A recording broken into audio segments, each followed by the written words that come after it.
에스겔 14장 12절부터 22절까지 말씀을 봅니다. 그리스도가 자신 안에 거하는 자들이 관료와 사회화된 시스템으로 구동되는 이상교회의 주범에 매여 있다면 나사렛 예수 그리스도라는 복음이 드러내는 공적 담론, 즉 기독교 신앙의 공공성을 있는 그대로 말하거나 행동하지 못합니다. 이는 마치 정의와 진실을 주장하면서 대중들의 지지와 옹호를 받는 자들이 정당에 들어가서 한 자리를 차지하면 더러운 속물과 부패한 인물로 변질되는 꼴과 흡사합니다. 수많은 이해관계에 얽혀서 춤추는 광대들은 누구든지 하나님의 의를 더하거나 빼기를 하면서 순응합니다. 대한예수교 장로회 남녀노소는 어린 양이 어디로 인도하든지 따르는 이동식 성소라기보다는 카멜레온과 같이 보호색을 바꾸는 바벨로니안에 불과합니다.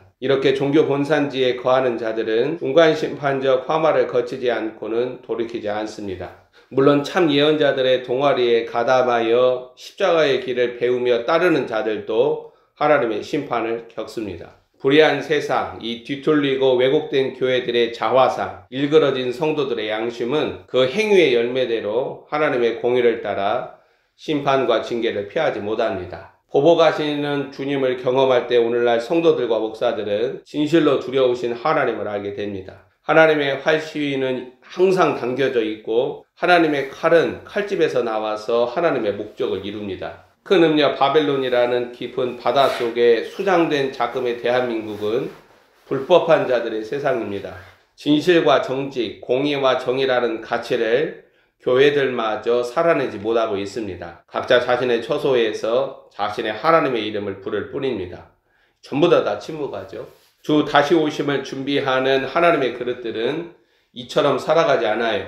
정의와 진실이라는 가치를 자기 출혈로 감행하며 일어납니다. 희망이 사라져가는 세대 가운데서 성공과 생존을 위해 달려가는 경주마처럼 살아가지도 않아요. 절망과 어둠과 무지라는 혼돈 세상에 작금의 대한민국의 현실이죠.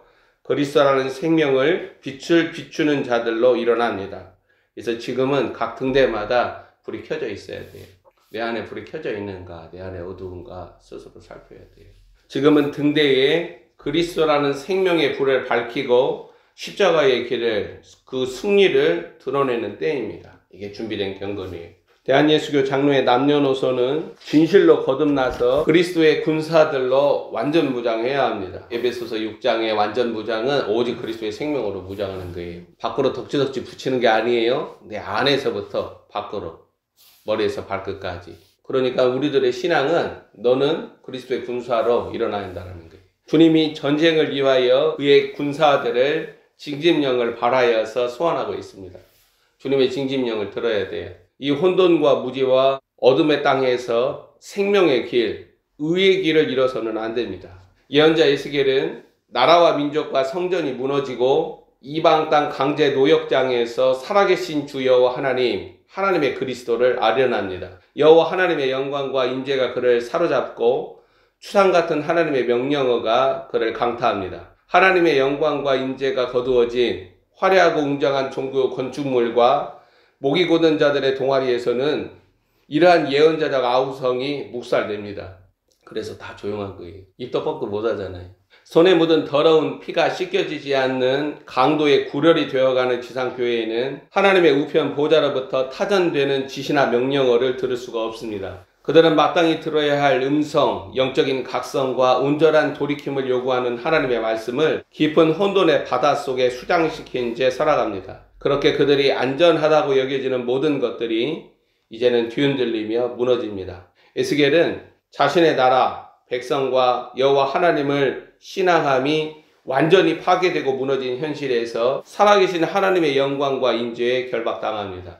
잿더미와 폐허, 공허함과 상실 가운데 일어선 예언자 에스겔은 가혹한 심판과 징계의 화마를 겪고도 참된 각성과 진정한 회개로 나아가지 못하는 하나님의 백성들에게 하나님의 말씀을 증거합니다. 여호와 하나님은 에스겔을 13절에 인자야 사람의 아들로 부르면서 여전히 거두지 않는 심판의 불을 명령합니다. 우리가 읽은 본문 12절 이하 증거는 멸망당한 유다의 남은 자들에게 기사회생이 어려울 정도로 치명적입니다. 그들 위해 펴신 하나님의 손은 공급이나 보호나 긍휼이 아니에요. 그것은 그들이 당할 참담한 재앙입니다. 절망적인 사실은 민족과 나라의 죄악을 상쇄시킬 수 있는 자들의 중보적인 역할을 하나님께서 고려하지 않으시겠다라는 선언이에요. 본문 13절에 어떤 나라가 불법을 행하여 내게 범죄함으로 불법한 자들의 패거리 세력들이 장악한 대한민국의 영적 현실을 말하는 거예요. 자금의 대한민국은 이러한 불법한 자들의 패거리 세력들의 장악이 되어서 적그리스도 짐승의 질서와 식탁을 준비하고 있습니다. 그리고 그 불법한 나라 지도자와 백성들의 죄악은 그에 보응하시는 하나님의 심판, 곧 13절 하반절에 내가 손을 그 위에 펴서 작정된 하나님의 계획과 목적과 뜻이 무엇이냐? 그 의지하는 양식을 끊어 기근을 내리는 거예요. 경제가 무너지는 거예요. 경제적 붕괴와 그에 따른 사회적 황폐함, 곧 죽음의 행렬이 그 나라를 지배합니다. 나라들과 민족들 위에 무죄한 자들의 피를 흘린 불법한 자들의 패거리 세력들이 권력을 잡고 그 악을 누적시켜가면 그 나라와 민족은 그 위에 재앙의 손이 펴져 놓여 있는 것과 다름없어요. 대한민국은 큰 음녀 바벨론 세력들의 애완견들에게 장악이 되어서 영적으로 도덕적으로 황폐해지고 있습니다. 암담한 사실은 이러한 혼돈과 어둠에 삼켜진 대한민국을 끌어안고 주님 앞에 나아가서 중보할 하나님의 메신저, 오늘 본문에 보니까 노아, 다니엘, 욥과 같은 자들이 없다라는 거예요. 이 대한민국의 이 세 사람과 같은 영적 위치 에너지를 가진 하나님의 합당한 그릇들이 있느냐 그거예요. 대한민국의 종자씨들은 회복되어야 돼요. 대한민국의 종자씨들은 우파 그리스도인도 아니고 좌파 그리스도 아니에요. 에스겔처럼 이 편도 아니고 저 편도 아닌 파수꾼들이지. 그 종자씨들이 무너져 내리면 이 대한민국은 무너져 내려요. 하늘에 있는 영혼들 가운데 대한민국에서 올라온 영혼들은 대한민국을 위해서 기도를 해요. 불법한 나라와 그 위에 놓인 하나님의 재앙이라는 현실은 14절에 보니까 비록 노아, 다니엘, 욥 이 세 사람이 거기에 있을지라도 그들은 자기의 공의로 자기의 생명만 건지리라 나 주 여호와의 말이니라. 이어서 16절에 이들은 그들의 자녀도 건지지 못하고 자기만 건지며 그 땅은 살아온 짐승들로 인하여 황폐하리라에 마주합니다. 이러한 확정적인 사실은 칼과 전염병으로 이 민족과 나라를 칠 때 거듭거듭 확인되고 있다는 거예요. 자, 21절에 예루살렘에 이 네 가지 중한 벌, 곧 칼과 전쟁이죠. 기근과 사나운 짐승과 전염병을 4종 세트로 함께 내려 사람과 짐승을 그 중에서 끊으리니 그 피해가 더욱 심하지 아니하겠느냐. 여호와 하나님은 사람의 아들 에스겔에게 오직 자기의 영혼만 건질 수 있다라고 말씀을 해요. 어떤 사람 이외에 주께서 현실 개입으로 하나님의 긍휼과 구원을 경험시켜 달라고 중보기도 하는데 이 은혜가 말라버린다라는 거예요. 아무리 내가 내 자식을 위해서 기도를 하는데 그 자식이 돌이키지 않아요. 그 삶의 방식을 바꾸지 않아요. 에스겔 14장 오직 너는 너의 공의로 네 생명만 구한다라는 거예요. 양식을 끊는 기근, 사나운 짐승의 공격, 그 땅에 임하는 칼, 그 땅에 임하는 전염병과 질병이라는 하나님발 재앙, 곧 그 펴진 손에 하나님의 메신저급인 노아, 다니엘, 욥으로 말미암아 발생할 수 있는 하나님의 호의가 일어나지 않는 땅이라는 거예요. 자, 14절 비록 노아, 다니엘, 욥 이 세 사람이 거기 있을지라도 그들은 자기의 공의로 자기의 생명만 건지리라 나 주 여호와의 말이다. 그리고 15절 사나운 짐승이 풀려날 때에 16절 봐보세요. 비록 이 세 사람이 거기에 있을지라도 나의 삶을 두고 맹세하노니 그들도 자녀는 건지지 못하고 자기만 건지겠고 그 땅은 황폐하리라 주 여호와의 말씀이니라. 그리고 17절에 칼이죠. 전쟁이 일어나는 거예요. 18절 봐보세요. 읽어봅니다. 비록 이 세 사람이 거기에 있을지라도 나의 삶을 두고 맹세하노니 그들도 자녀는 건지지 못하고 자기만 건지리라 나 주 여호와의 말이니라. 자, 19절에 전염병과 질병이 그 땅에 임하여서 사람들과 짐승들을 끊을 때에 20절 봐보세요. 비록 노아, 다니엘, 욥이 거기에 있을지라도 나의 삶을 두고 맹세하노니 그들도 자녀는 건지지 못하고 자기의 공의로 자기의 생명만 건지리라. 주 여호와의 말씀이니라.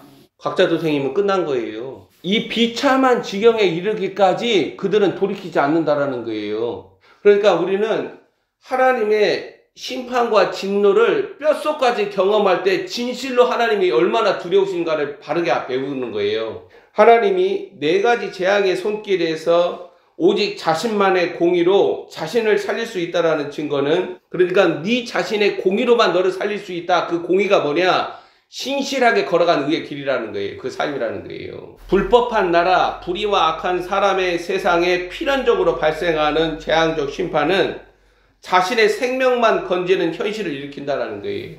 예? 지금 세상의 스피커들이 다 각자 도생해라. 이런 현실을 만드는 게 대한민국의 운명이 아니에요. 우리가 원하는 대한민국은 하나님의 대의를 짊어지는 대한민국이고, 주가 오시는 길을 예비하는 대한민국이고, 이 마지막 일어나는 적그리스도 질서와 세상에서 맞서서 싸워서 저항하고 이기는 대한민국이어야 돼요. 우리가 어떤 대한민국을 지금 오라는 거예요 도대체. 그 나라와 그 집마다 서로 분쟁하고 다투고 싸우면 어떻게 된다? 함께 멸망한다.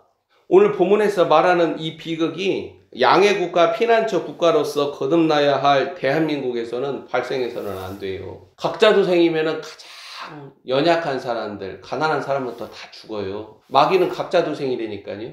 마귀는 갈라치기를 해서 약한 것부터 쳐서 죽이는 거예요. 근데 목사들, 성도들이 그냥 각자도생을 말을 해요. 빌립보서에서 바울은 뭐라고 말을 해요? 너희가 한 마음과 한 뜻으로 복음의 신앙을 위하여 협력하는 것과 아무 대적하는 자들을 인하여서 두려워하지 아니하는 그 공동체, 전투 공동체로 서라 그러잖아요. 각자도생하면은 잃어요. 자식들부터 잃어요. 연약한 자부터 잃어요. 가난한 자부터, 힘없는 자부터 다 잃어요. 교회가 각자도생하면. 근데 지금 교회가 마귀의 미혹 아래서 각자도생하잖아요. 자영업자들만 몰라가는 게 아니라 각자도생하는 모든 교회들은 다 무너져요. 성도들이나 목사들은 사회 경제적 자리에서 자신 안에 거하는 하나님의 의, 그리스도로 말미암아 도덕적, 사회적 윤리의식, 책임이 발생한다는 거예요.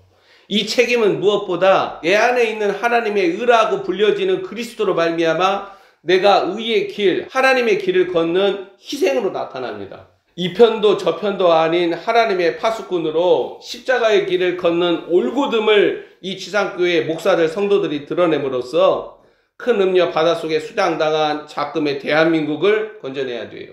에스겔 14장의 비극이 하나님의 백성이라는 유다와 이스라엘에 일어났습니다. 이방 나뭇가지에 불과한 대한민국이 하나님의 은혜로 접붙임을 받아서 존귀와 영광과 축복을 받았는데, 그 교만과 완악함과 영적 무지로 재앙적 심판을 자초하면 안 돼요. 로마서 읽어보세요. 사도 바울이 경고하잖아요. 그 가지도 끊어버린다고. 때일은 무지한 자들의 죽음으로 이 땅에 흘려진 피의 부르짖음을 외면하고 묵살하는 지도자들과 방백들의 권력은 하나님의 저울에 달려서 그 시효를 다합니다. 이 나라와 백성들이 짐승의 나라들로 전락할수록 본문의 재앙들은 우리가 겪는 현실이 될 뿐이에요. 보복하시는 주님을 동복하시는 경험합니다. 자, 우리가 읽었던 본문 13절부터 20절은 하나님의 저주예요. 하나님의 재앙적 심판이에요. 의인 노아나 다니엘과 욥이 들어서는 안 되는 말씀이에요. 이러한 저주에는 여전히 끊어지지 않는 유다 민족의 영적 현실과 그들의 일상이 있습니다. 14장 6절을 읽어봅니다. 그런즉 너는 이스라엘 족속에게 이르기를 주 여호와의 말씀에 너희는 마음을 돌이켜 우상을 떠나고 얼굴을 돌려 모든 가증한 것을 떠나라. 이스라엘과 유다 민족이 줄기차게 들었던 하나님의 경고죠. 그들이 참 예언자들을 죽이면서까지 깊은 암흑 속에 묻어버리고 싶은 진실이 14장 6절이에요. 왜 경건한 자들이 자기만의 공의로 자기만의 생명을 살릴 뿐이라는 비극이 나라들과 민족들 위에 선언이 되는가? 그것은 작금의 때와 나라와 민족의 앞날과 운명을 제대로 읽어내지 못하는 거짓 예언자들의 미혹에 한통 속으로 놀아난 어리석은 백성들의 죄악에서 비롯됩니다. 사람의 미혹을 주의하라. 마태복음 24장. 그렇게 읽어도 미혹당하고 있어요. 정치적 지도자, 종교적 지도자의 미혹에. 그러니까 이 편도 저 편도 아니에요. 꼭 박쥐같이. 우파 그리스도인들에게도 지지를 못 받고 좌파 그리스도인들에게도 지지를 못 받고 에스겔파요. 이 편도 저 편도 아니고 하나님의 파수꾼으로 서서 하나님의 말씀을 증거하죠. 그런 대한민국의 종자씨가 대한민국을 위해서 중보할 수 있어요. 대한민국과 동아시아에 작성된 주님의 심판과 진도는 반드시 실행이 됩니다. 지금 대한예수교 장로의 남녀노소가 할 일은 자아사랑과 세상사랑, 세상에 있는 것들을 사랑하는 우상숭배의 죄악을 그리스도의 십자가로 끊어내는 거예요. 성도들 안에 십자가라는 제단이 놓여 있어야 돼요. 그래서 모든 교회 일꾼들은 그 안에 믿음의 비밀, 십자가의 비밀이 있는 거예요. 마음을 돌이켜 우상을 떠나고 얼굴을 돌려서 모든 가증한 것들에서 떠나는 영적 쇄신과 분투로 어느 나라들과 민족들 위에 놓이는 본문 14장의 칼과 기근과 사나운 짐승과 전염병이라는 재앙에서 자신과 자신의 자녀들을 지켜야 한다는 거예요.